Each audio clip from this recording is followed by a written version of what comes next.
তো next day morning আমরা চলে গেছিলাম হচ্ছে সোনমার্গের উদ্দেশ্যে। তো সোনমার্গে যাওয়ার রাস্তাটা খুবই চড়াই, যেহেতু পাহাড়ি রাস্তা, ওই জন্য বাচ্চাগুলো সব শরীর খারাপ হয়ে যাচ্ছিলো, মানে ওরা কন্টিনিউয়াসলি বমি করেই যাচ্ছিলো।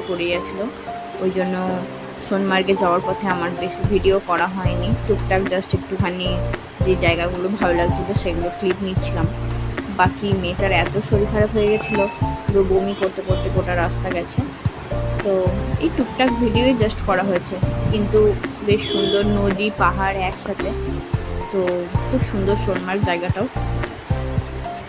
আর এখানে গিয়ে আমাদের দুপুরের লাঞ্চে ছিল হচ্ছে ডাল ভাত আলু সেদ্ধ।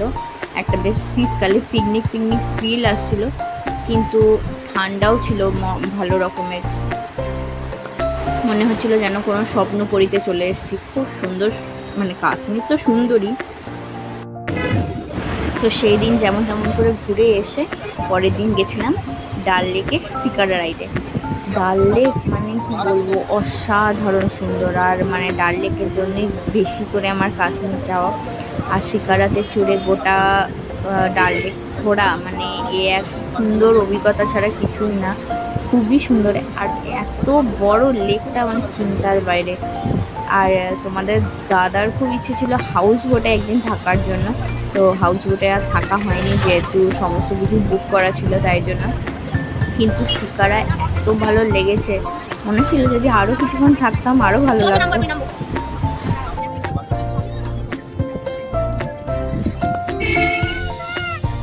তো এখন আমরা এসছি মিনা বাজারের দিকে। তো মিনা বাজারে টুকটাক বাজার দোকান যেগুলো আছে, শাল টাল এইসব নানা রকমের দোকান রয়েছে। তো চলো ওখানে কিছু শাল টাল দেখে নিই, তারপরে যাব হচ্ছে মোগল গার্ডেনের দিকে। তো এটা হচ্ছে মোগল গার্ডেনের, এত সুন্দর ফুলগুলো আর এত সুন্দর কাটিং করে রেখেছে, মানে খুবই সুন্দর। 1633 সালে নূরজাহানের বড় ভাই আসিফ খান এই নিশাত বাগটি নির্মাণ করেন। এটি ডাল লেকের তীরেই অবস্থিত, আর এর সামনেই রয়েছে পীর পাঞ্চাল পর্বতমালা। এখান থেকে ডাল লেক যেমন অপূর্ব সুন্দর, সেমনি এই পর্বতমালা অপূর্ব সুন্দর।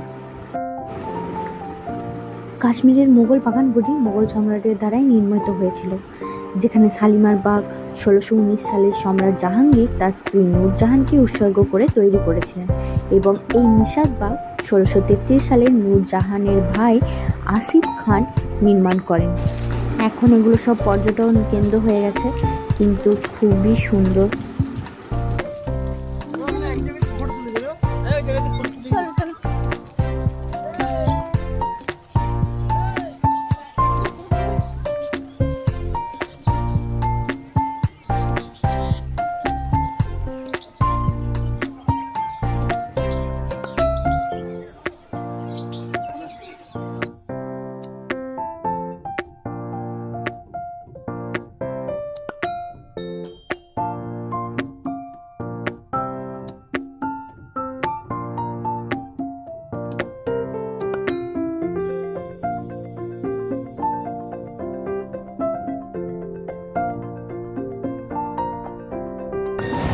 আর এটা হচ্ছে রাতের ডাল লেক,